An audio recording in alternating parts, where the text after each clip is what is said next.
bem maiores.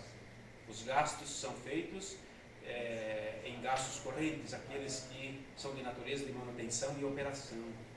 Certamente, dada essa correlação de 90 para 10, nós vamos encontrar gastos demasiados nas despesas correntes. São poucos comuns a trabalhos acadêmicos em cima de análise de balanço público. Esse ano vamos ter um lá na Unioeste. Uma pessoa me procurou, uma aluna minha, já podia me procurar no ano que vem, mas já está se antecipando. Tem a ideia, professor, de um TCC, de um tema que eu posso trabalhar? Eu falei, tem. E ela gostou. Então vamos fazer, não sei se vamos analisar somente a Prefeitura de Toledo, mas provavelmente o universo da redondeza, né? Para ver como é que se comporta a execução das despesas e receitas desses municípios, através de índices de análise de balanço. Ah, mas índices, como é que eu vou adaptar os índices de análise de balanço da empresa privada para a pública? Não é isso. Não estou falando dos mesmos índices, né? Vamos dividir isso. Mas com esse objetivo de analisar criticamente a execução orçamentária. Ou seja, vamos passar do aspecto da legalidade para ver os benefícios que estão sendo gerados, os resultados. E ali podemos, de repente, checar e averiguar que determinados municípios gastam mais nisso, mais naquilo, privilegiam isso, ou são mais dependentes daquilo, né?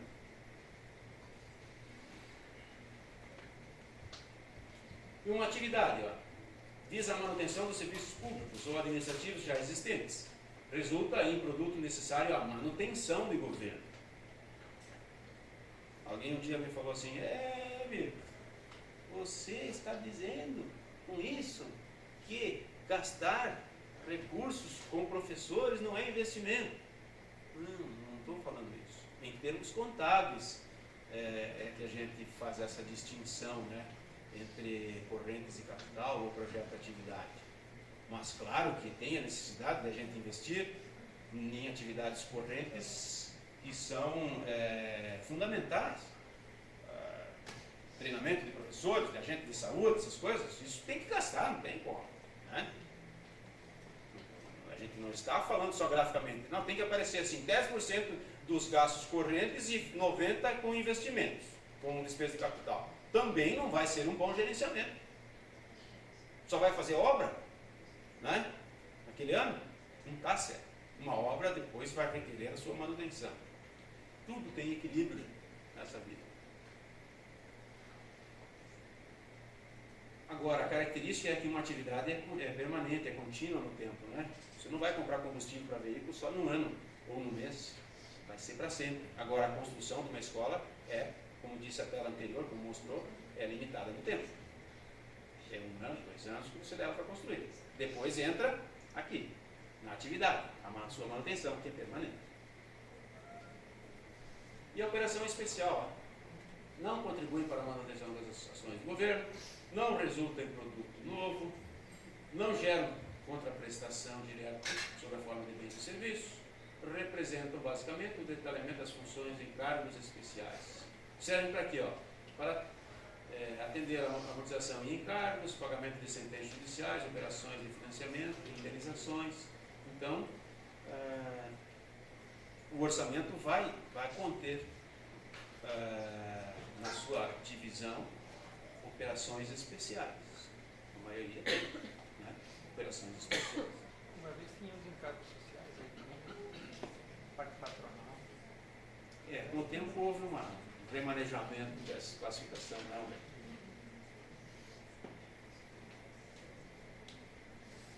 Muito bem, aí chegamos, pelo menos nesse slide, depois a gente detalha mais, a questão da natureza da despesa. Eu vou mostrar a portaria 163, depois que deu origem a isso aqui, né? Vamos imaginar 10 mil, nós usamos aqueles 100 milhões, por exemplo, de 100 mil, de que ação era? Bom, uma determinada ação aí. Combater a epidemia da dengue. Tá? Essa é a nossa ação agora. Vamos ter que dividir esses 100 mil previstos para 2016, já que no anexo 7 a gente só chega até este limite aí, de se identificar o valor. agora chegou a vez do orçamento, nós vamos identificar como se dará isso, o local, quantitativos, né, logo abaixo da descrição do projeto de atividade, mas na sequência temos que dizer, temos que dividir esse gasto em grupos de natureza de despesa. Temos que abrir isso aí. Só que vamos ter que obedecer à classificação dada pela portaria 163. Nós não podemos dizer assim, ó, coloque aí embaixo dessa dotação, combater a dengue, X valor com o que se usa para combater a dengue? Pessoas. Sim, servidores, mas de material. Inseticida, fungicida, não? Mas tem um outro nome para incluir tudo isso aí. Pesticida, não? Elementos químicos, não, como é que é? Tá, inseticidas. Tá, coloquei. Dos 100 mil, 20 mil para inseticidas, 40 mil para pagamento de pessoal, 15 mil para gasolina, eles têm isso aí, 5 mil para aquisição do equipamento do fumacê, não sei quantos mil para aquisição de uma caminhonete para levar isso. Não é assim que se coloca no orçamento. Ah, mas é isso que nós vamos gastar esses 100 mil. Tudo bem, mas nós temos que pegar a portaria 163 e colocar adequadamente esses valores naquelas naturezas de despesas que são próprias para receber esses valores. Esta é a classificação quanto à natureza. Depois nós vamos abrir mais essa situação aí. Essa classificação começa assim, ó, Fábio. Primeiro, quanto à categoria econômica, são duas categorias correntes, despesa corrente e capital. Né? Você é da área? Você trabalha com isso? Então nós temos que classificar. Vamos pegar o inseticida. Baigão. Não pode cometer um crime. Ou DTFO. Não pode, nós não podemos indicar na licitação a marca. Né? Esse inseticida, trata-se de despesa corrente ou capital? Uma despesa corrente, a gente já viu ali o que é despesa corrente, né? Ela não resulta num bem novo, é de manutenção. A categoria, ou as categorias são duas no poder público, corrente e capital, assim como a receita, corrente e capital. Só que enquanto, contabilmente falando, a receita recebe o código de 1 para a receita corrente e 2 para a receita de capital, a despesa corrente é 3 e a despesa de capital é 4. Tá? Inicia-se sempre a classificação da despesa e da receita com esses números. Então, nós temos aqui despesa corrente para o inseticida. Quanto à categoria é 3, mas o código suscita outras classificações. A segunda delas, grupo de despesa. Nós temos vários grupos, depois eu vou mostrar na portaria. Nós escolhemos o grupo 3 porque se trata de outras despesas correntes. Não vem ao caso agora a gente mostrar quais são as opções que nós temos, mas ele vai receber esse código 3 porque melhor se enquadra aí. Nós tivemos que achar o enquadramento do inseticida nas opções que nós temos lá. Modalidade de aplicação. A maior parte é na modalidade 90, que é o que registra os gastos diretos do município. O município vai investir diretamente, né? Vai gastar isso diretamente. Então, ele entra nessa classificação. Vocês vão ver depois as outras opções que tem. Nesse caso, não tem como fugir do grupo 90. Elemento de despesa. Ó. Nós vamos checar todos os elementos, que são muitos daquela tabela, e vamos ver na descrição que inseticida, ou pesticida, ou diabo que seja dessa natureza, só se classifica no elemento 30. E o detalhamento da despesa. Aí temos que ver em qual detalhamento do elemento a gente vai classificar esse pesticida. Aqui cabe uma ressalva. Enquanto o orçamento, na fase de orçamento, a gente pode classificar até este nível, até o elemento, na execução, na contabilização da execução, nós temos que abrir do detalhamento. Tá? E ainda tem mais uma subclassificação aqui, caso a tabela do Tribunal de Contas contemple. Você tem que chegar até o último nível, na execução. Já pensou se nós tivéssemos que chegar até o último nível no planejamento? No orçamento? Teríamos que ser, se hoje nós somos amadores com relação a isso, é algo que eu classifico, nós somos amadores, nós teríamos que ser profissionais de ponta, para poder fixar uma despesa, planejar um orçamento para um ano na ponta dos cascos, vamos dizer assim, né? Aí sim se exigiria uma precisão maior. Mas em nível de elemento, tão somente, já dá uma suavizada, né? A gente pode abarcar ali dentro uma série de despesas. Então, esta é a estrutura da classificação quanto à natureza. É aqui no 339030 e alguma coisa que nós classificamos o pesticida aí do Humberto. Quase que eu falei uma besteira, né? Mas não vamos classificar só o pesticida do Humberto. Vamos classificar o combustível, vamos classificar o cafezinho, o papel, a caneta, uma série de coisas. Se a gente pegar o levantamento de gastos do 339030, nós teremos uma informação generalizada sobre o que se gasta dentro de um elemento desses. Agora, se eu quero saber, dentro desse material de consumo, que é o elemento 30, um detalhamento dele, eu tenho, é só pedir esse detalhamento. Nós vamos ver depois na portaria 163. Ou, tem mais um detalhamento? Em alguns casos tem, aí dá para se abrir também. Mas isso só na contabilidade, na execução. No orçamento, não queiramos fazer um orçamento tão pormenorizado que, embora é permitido, mas não dá. É muito detalhe para se fixar, né? Categoria de despesa corrente e capital. Leia para nós, Ouro Verde. Despesa corrente. Não contribui para a formação ou aquisição bem de capital. Despesa de capital. Contribui para a formação ou aquisição de bem de capital ou amortização de dívida.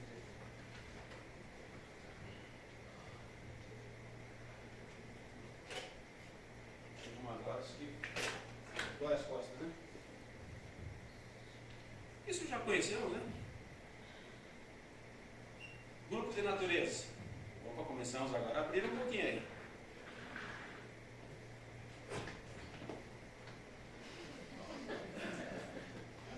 Camila, você não me falou dessa sacanagem que você me fez, né?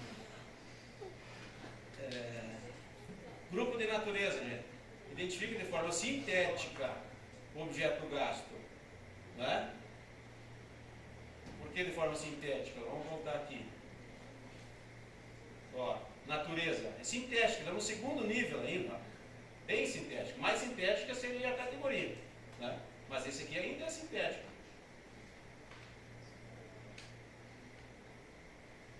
Este grupo, essa classificação de despesas correntes e despesas capital, que são categorias, vão se abrir, ó, quanto a grupos de despesas. Pessoal e encargos, juros e encargos e outras despesas correntes. Sempre com número. Por quê? Porque é uma classificação contábil. Então nós pegamos o 3 antes daqui, tudo que se classificar com despesa corrente sempre vai ter o código 3, e juntamos aquele pesticida do Humberto no código 3. Por quê? Porque pesticida não pode ser enquadrado como pessoal e tampouco como juros. Só resta aqui. Né? Então por isso que ele já recebeu 3. Não se trata de despesa de capital, né? Não gera bem novo, então já deixamos fora isso aqui. Capital, deixamos fora a classificação do pesticida.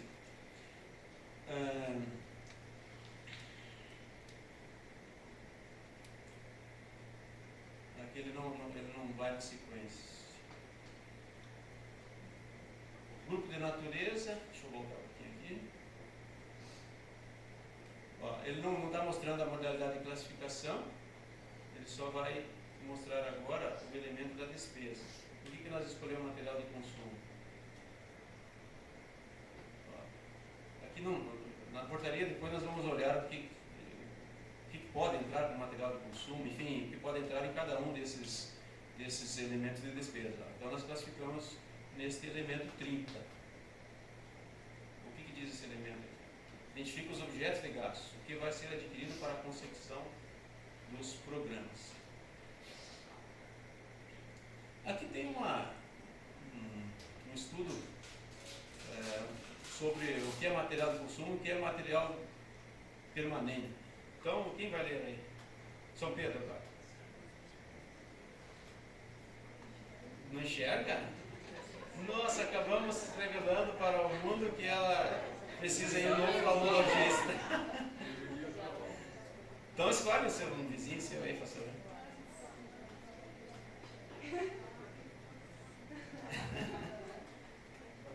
Ricardo, vai você. Você enxerga bem, eu acho. Durabilidade. Sem uso normal, perde ou tem reduzido as suas condições de funcionamento no prazo máximo de 2 anos. Exemplos: lápis, borracha, papel. Ou a todos? Sim. Mas vamos ver em termos de durabilidade. O que diz aqui? A verificação dos parâmetros. Caso alguns parâmetros sejam verdadeiros, então o material é de consumo. Quanto à durabilidade, se em uso normal perde ou tem reduzidas as suas condições de funcionamento no prazo máximo de 2 anos.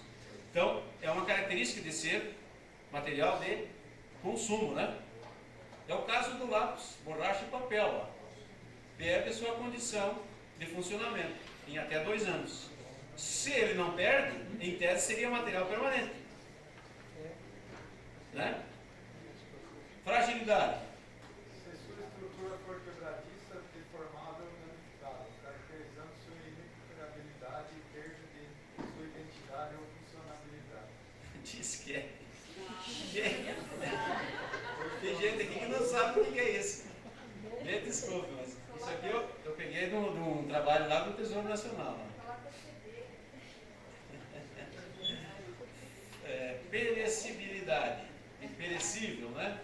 Está sujeita a modificações químicas ou físicas, ou se deteriora ou perca sua característica pelo uso normal. Gêneros alimentícios são perecíveis, então é material de consumo. Incorporabilidade. Se está destinado à incorporação a outro bem, e não pode ser retirado sem prejuízo das características físicas e funcionais do principal. Pode ser utilizado para a constituição de novos bens, melhorias ou adições complementares de bens em utilização, sendo classificado como 4490-30, ou para a reposição de peças para a manutenção do seu uso normal, que contenham a mesma configuração, sendo classificado como 3390-30. Peças de lei. Vejam bem, se ele for usado e perder suas características, ou seja, não for incorporado a outro bem, ele entra como 3390-30. É o caso do pesticida do Humberto. Agora, se o material de consumo, tendo essas características todas que a gente viu, se incorporar a um outro bem, então dá para se classificar aqui na despesa de capital. Tá? 44,90,30. Antigamente não podia fazer essa combinação aqui, mas agora pode. Transformabilidade. Transformabilidade. Se for adquirido para fim de transformação, aço como matéria-prima para a fabricação de armários. Isso aí, ó. Isso são as características do material de consumo. E o material permanente? Não tem aqui, mas o material permanente, como a gente classifica ele como material permanente e deve então ser incorporado na contabilidade, no sistema patrimonial? Se ali tratou-se da questão de 2 anos, até 2 anos para material de consumo, em tese, aquilo que passar de 2 anos é a primeira característica para ser material permanente. Né? Temos que ver também uma outra característica, a questão da substancialidade em termos de valor. Né? Não podemos colocar uma agulha, que dura mais do que 2 anos, naturalmente, mas que custa uma mixaria. Ela perde sua condição de material permanente. O livro, que vai para a biblioteca, Ele dura mais do que 2 anos? Depende de quem está usando. Ele custa relativamente um bom dinheiro, se comprarmos um. Também depende, né? Como é que vocês estão classificando os livros? Permanente e consumo.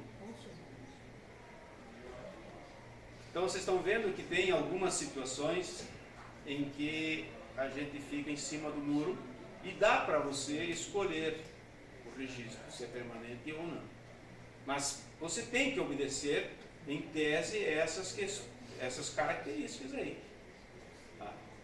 Agora, você poderia colocar o livro como material permanente. Livro de uma biblioteca e tal. Agora, um livro que vai lá para a sala de aula, aí, vai colocar como permanente. Serviços de terceiros e material de consumo. Se houver fornecimento de matéria-prima, serviços de terceiros. Se não houver fornecimento de matéria-prima, material de consumo. Então, essa é a diferença de terceiros. Você pode contratar terceiros e eles vão fornecer mão de obra e matéria-prima junto.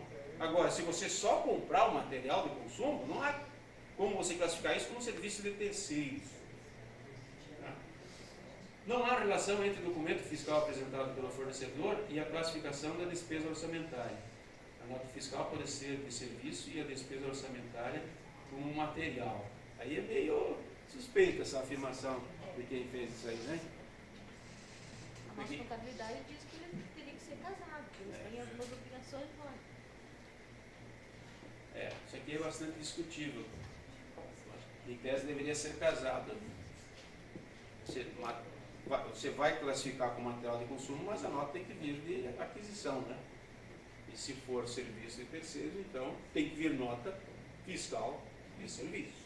Eu vi um caso uma vez de uma colega que comentou que eles mandaram fazer a reforma de um armário, e aí a nota fiscal saiu de serviço, mas a despesa foi de aquisição.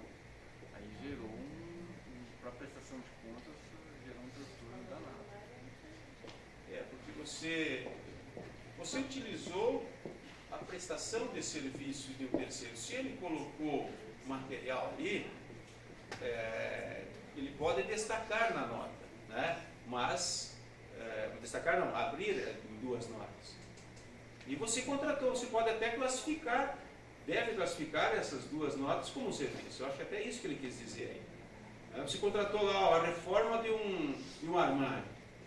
Na reforma do armário, vai constar a mão de obra do camarada que vai fazer isso aí, mas vai também ser utilizado o quê? Tinta, cola, prego, parafuso, né? Então, em alguns casos, você pode pedir em notas separadas. Nesse caso aí, eu acho que aí viria a nota de serviço integral, né? Mas existem casos que vem separado mesmo. Obras e instalações versus serviço de terceiros. Caso ocorra aumento de benefícios, construção ou ampliação de imóvel, então é obras. Despesa de manutenção, reforma e limpeza, terceiros. Aqui, historicamente, sempre havia uma dúvida. Até onde eu posso considerar uma obra? Por exemplo, a escola, determinada escola foi construída há 10 anos. Hoje ela precisa de uma pintura nova. Isso aí trata-se de quê? De obra, de uma despesa de capital, ou é simplesmente a reposição de algo que já havia sido gasto e que você está só repondo? É só uma reposição. Você não está investindo, você está repondo. Aí é material de consumo ou serviço, enfim, não se incorpora ao bem. Você registrou um bem lá por 5 milhões naquela escola. Quando você iria aumentar o valor desse bem? Quando você fizesse uma ampliação ou uma melhoria. Se você for fazer uma reforma simplesmente para recompor aquilo que foi perdido com o tempo, pelo uso, enfim, pintura, por exemplo, não se trata de despesa de capital. Você não vai aumentar o valor da pintura naquela obra que originalmente custou 5 milhões. Porém, se você vai fazer uma melhoria, trocar o telhado antigo de telha comum por uma telha que isole agora o sol e que ainda tem uma manta, não sei o que, que vai fazer, que tem as células fotoelétricas, já veio agora junto com a célula e tal, que vai produzir energia e tal, naturalmente que isso aí vai aumentar o valor da obra. Aí sim, você incorpora. Mas historicamente muitas pessoas têm dificuldade nessa concepção, nessa separação. O motor de um carro, você vai trocar o motor do carro, você está incorporando algo novo no bem? Um valor novo no bem? Não. Principalmente se por um motivo qualquer o cara esqueceu de colocar óleo e fundiu o motor. Mas esse carro eu paguei 40 mil no ano passado. Agora eu vou gastar 10 mil no motor novo. Está me custando 50. Isso é problema teu, meu amigo. Quem vai te comprar não vai pagar o valor de 40 mais os 10, não. Vai te comprar o 40 mesmo com motor novo e ainda vai fazer a depreciação. Né? Então não aumenta o valor do bem.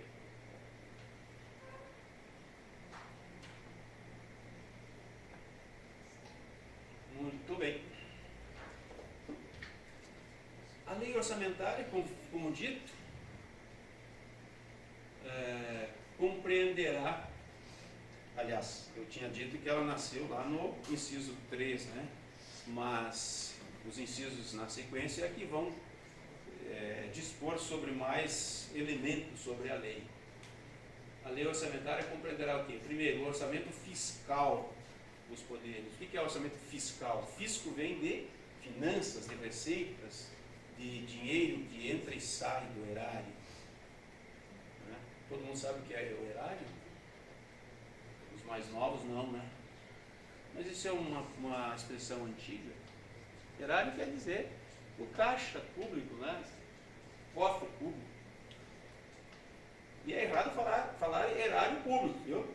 O erário já quer dizer o cofre público.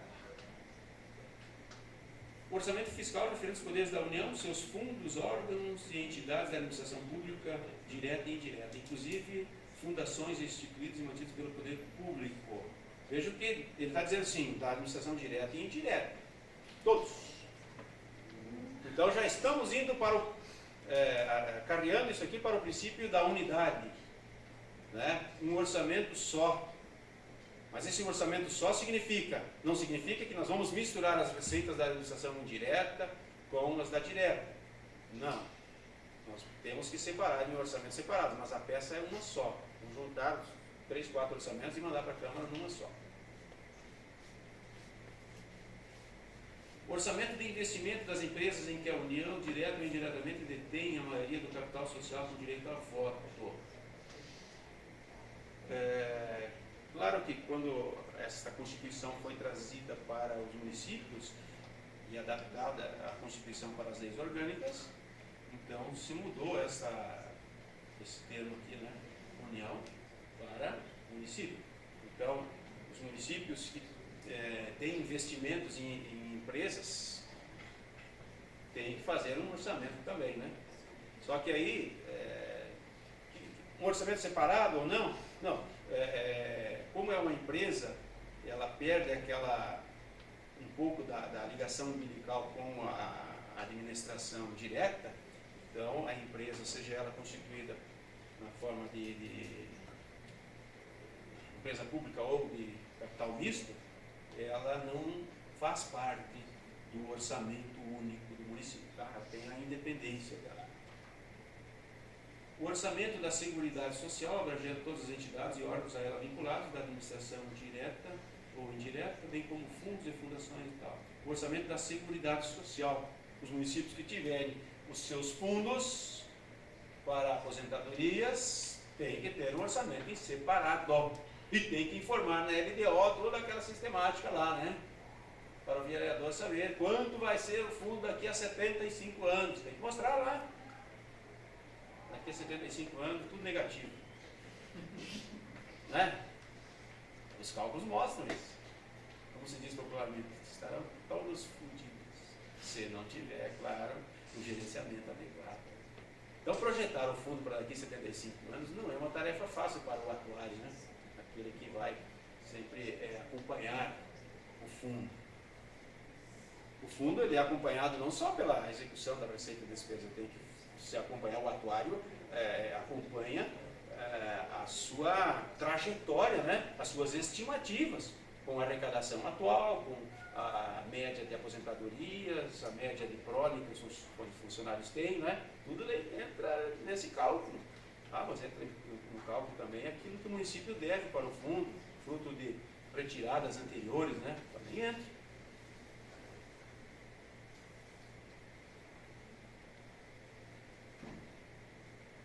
E aí?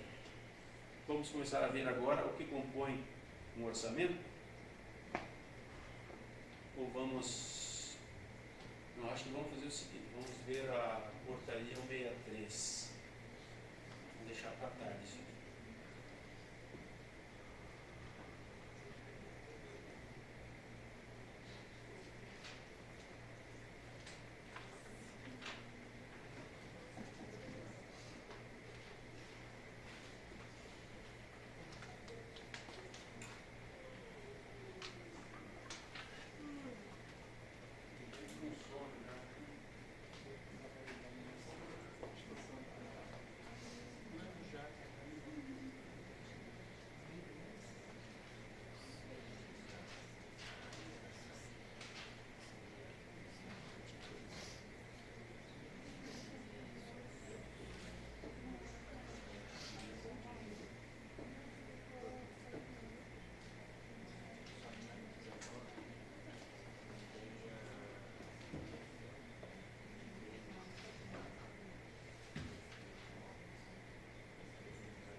Pessoal, é só para avisar que aqui embaixo tem restaurante. Aí, se vocês quiserem ficar para almoçar, aqui, porque eu acho que não tem nem lugar perto, né?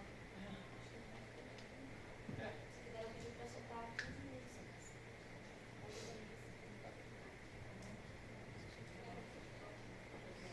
Nós estamos a pé aqui, né? Em 11. Nós, em tese, ficaríamos aqui, agora os demais, não sei. Precisa avisar a quantidade de gente, né? Eu já falei. Se vocês quiserem ficar, já avisei, ó. Tem comida para todos. Também pode ser que todos não vão comer aí, né? Tem mais?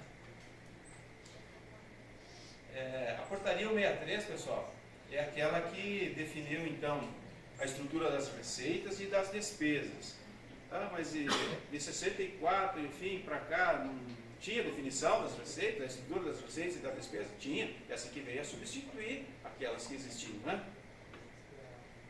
E trouxe, então, a classificação da despesa segundo a natureza. Vamos fazer a leitura dessa primeira parte aqui. Quem vai ler? Quem vai ler? Fábio, agora? Dispõe sobre normas gerais de consolidação das contas públicas no âmbito da União, Estado, Distrito Federal e municípios e da outras providências. Pode ler daqui. Artigo 1º. Para as consolidações mencionadas no artigo 51 da Lei Complementar nº 101, de 4 de maio de 2000, os Estados, o Distrito Federal e os municípios deverão encaminhar suas contas à Secretaria do Tesouro Nacional do Ministério da Fazenda, STN, órgão central do Sistema de Contabilidade Federal, nos prazos previstos no parágrafo 1º do referido artigo 51. Artigo 2. A classificação da receita a ser utilizada por todos os entes da Federação consta do anexo 1º desta portaria, ficando facultado o seu desdobramento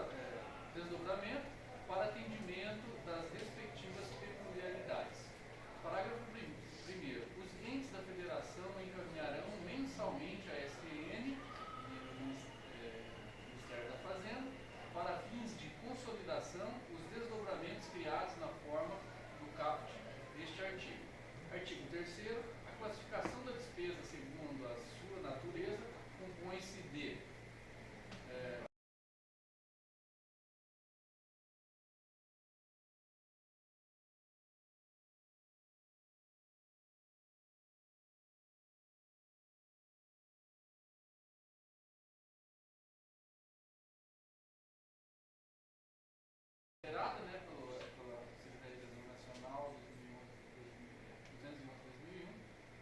Primeiro, categoria econômica. Segundo, grupo de natureza da despesa. E terceiro, elemento da despesa. Isso aqui já sofreu várias alterações desde a sua edição, em 2001, né? Mas essa estrutura continua aqui, ó. Agora, a questão dessas informações aqui, eu não sei se isso está sendo obedecido. Houve uma série de alterações. Eles permitem aqui que você faça desdobramentos, mas hoje tem, e aí o pessoal da Regina pode até confirmar melhor, hoje tem regras para você poder abrir essas contas, né?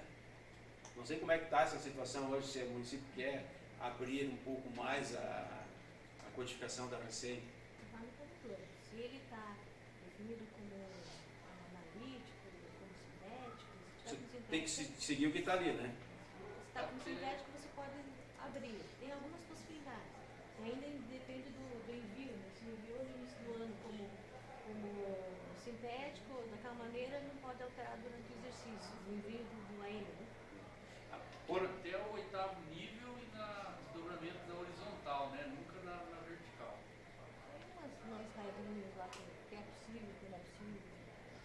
Então, ó, na portaria original, se nota a possibilidade de abertura, tanto na receita como na despesa, mas daí regras posteriores vieram a ser estabelecidas pelo Tribunal de Contas, né?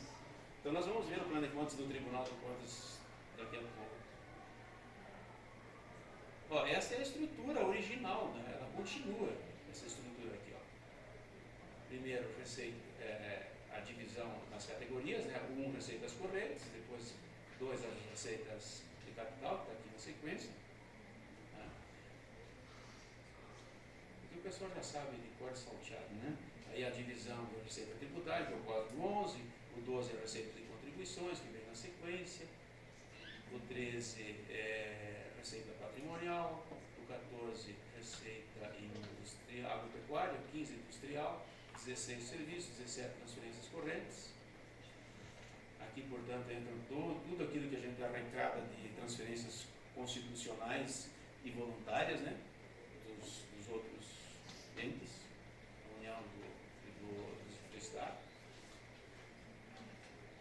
Aqui as despesas de capital, também a estrutura não muda. 2,21, 2,100 operações de crédito, 2,200 alienação de bens, amortização de empréstimo, 2,300 e transferência de capital. E 2,5 outras receitas de capital. Isso não mudou nada. O que mudou é a adequação, a partir daí, quanto aos desmembramentos que podem ter ocorrido aí, né? Aqui, gente, que é a questão da despesa que eu queria mostrar para vocês. Mas isso nós vamos ver à tarde. Tá? Vou estudar certinho a composição da natureza da despesa. Certo? Vamos fazer um intervalo. Em 1h30 voltamos. Pode ser? Por favor, não comam muito, bebam um pouco. Cerveja, somente 2 garrafas por pessoa. Tá? Feijoada não é permitida.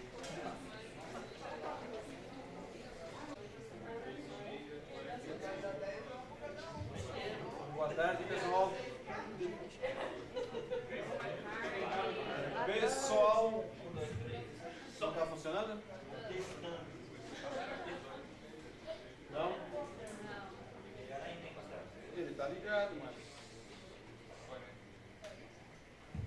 Será que agora está? Eu quero fazer uma enquete aqui. Já notei que tem gente que exagerou no almoço. Comeram de sobremesa rapadura, né? Não comeram feijão com arroz, feijoada, mas a sobremesa foi exagerada. Que isso não se repita na próxima aula. Boa tarde, gente. Vamos para o quadrante final da nossa disciplina e do curso de vocês, né? Vocês não estão esperando avidamente, parece, por esse momento, eu creio. Mas nada que de mais 5 ou 6 horas de trabalho não virem vocês de mim. Tá? Gente, vamos... A Camila não gostou disso daí. Camila gostou, ela falou, professor, nós temos que começar começar às 7 horas da manhã e terminar às 7 da noite. Ela me falou em off, né? É. Não, mas depois das 5, 1 hora você já sai. Pessoal, vamos continuar a nossa conversa sobre orçamento.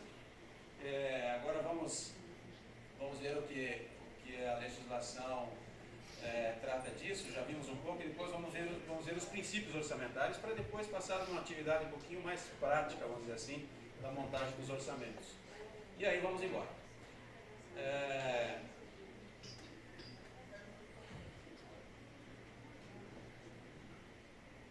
Diz a lei, a Constituição, que o projeto de lei orçamentária será acompanhado de demonstrativo regionalizado do efeito sobre as receitas e despesas decorrentes de isenções, anistias, remissões, subsídios e benefícios de natureza financeira, tributária e creditícia. Isso está lá na Constituição, né? A lei daquele artigo 65, inciso 3º, nós temos o inciso 6º, que trata dessa situação aí. Será que é comum se fazer este demonstrativo aqui, se fazer acompanhar o orçamento desse demonstrativo regionalizado, do impacto, vamos dizer assim, da renúncia de receita? Os orçamentos de vocês sempre são feitos assim? É que vocês, alguns não têm acesso ao orçamento, né? Regina, tem feito dessa forma? Tem. Mas são poucos os municípios que fazem, né? E o vereador não cobra. Tá? É uma exigência da lei. Então temos que mostrar o impacto da demissão, da anistia, das eleições, né?